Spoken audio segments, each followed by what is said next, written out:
এই দেশ অনিরাপদ, এই দেশ পরাধীন, আওয়ামী সন্ত্রাসীদের হাতে পরাধীন। এই দেশকে, মাতৃভূমিকে আমাদের মুক্ত করতে হবে। হয় মাতৃভূমি, না হয় মৃত্যু। আমাদের লড়াই চলবে।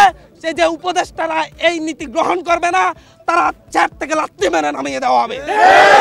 হাতিয়ার দ্বীপ একটা চর, যেখানে আপনার একজন ডাকাত জলদস্যু, আত্মস্বীকৃত জলদস্যু দীর্ঘ সময় ধরে শোষণ করেছে, শাসন করেছে, অত্যাচার করেছে, নির্যাতন করেছে, শত মানুষকে হত্যা করেছে ওই এলাকার।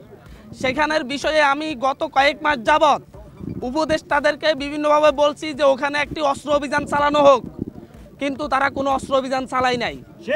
আজকে শেখ হাসিনার ভাষণের প্রতিবাদে সাধারণ শিক্ষার্থীরা যখন মিছিল শুরু করে, যখন সাবেক এমপির বাসভবনের সামনে দিয়ে যেতে থাকে, তখন তাদের উপর লেজার লাইট ব্যবহার করে তাদেরকে চিহ্নিত করে করে তাদের উপর গুলিবর্ষণ করা হয়। এবং সবচাইতে বড় কথা হচ্ছে ওই বাসা থেকেই সেই সন্ত্রাসী মোহাম্মদ আলীকে গ্রেপ্তার করা হয়েছে। তাকে গ্রেপ্তার করা হয়েছে ওই বাসা থেকেই, কিন্তু ওই বাসাকে সিলগালা করা হয় নাই। সেখানে বসে বসে সেই তার সন্ত্রাসীরা সন্ত্রাসী কর্মকাণ্ড চালায়। সেখানে সামরিক বাহিনীর যে ক্যাম্প আছে, সেই ক্যাম্প থেকে সেই সন্ত্রাসী বাহিনীর সেই সন্ত্রাসীর বাড়ি মাত্র 3 মিনিটের হাঁটার পথ। সেই পথে সেখানে দাঁড়িয়ে যখন হচ্ছে তাদের কাছে যদি হচ্ছে 30-35 জনের কাছে যদি শুধু গুলি থাকে এতগুলা, তাহলে আপনি চিন্তা করেন পুরো হাতিয়াতে পুরো দেশে কি পরিমাণ অস্ত্র আছে। এই অস্ত্র দিয়ে তারা আজকে 6 মাস পরেও শিক্ষার্থীদের উপর গুলি চালাতে পারে।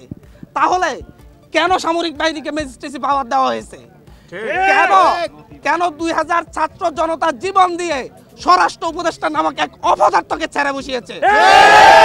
তাদেরকে সেই চেয়ারে বসানোর পরে যদি তারা সন্ত্রাসীদের থেকে অবৈধ অস্ত্র উদ্ধারের মতো হিম্মত না রাখে 6 মাসের মধ্যে, তাহলে আমাদের এই দেশের ভবিষ্যৎ কি? আমি বলছি যে যদি অস্ত্র উদ্ধারের হিম্মত না রাখে, তাহলে তো সেই অস্ত্র দিয়ে সেই গুলি করে আমাদের এখানে প্রত্যেককে গুলি করবে। তার আগে আপনারাই গুলি করে দেন আমাদেরকে, যে আচ্ছা তোমাদের জীবন নিয়ে আমাদের কোনো চিন্তা ভাবনা নেই, এই দেশের মানুষের ভবিষ্যৎ নিয়ে আমাদের কোনো চিন্তা ভাবনা নেই।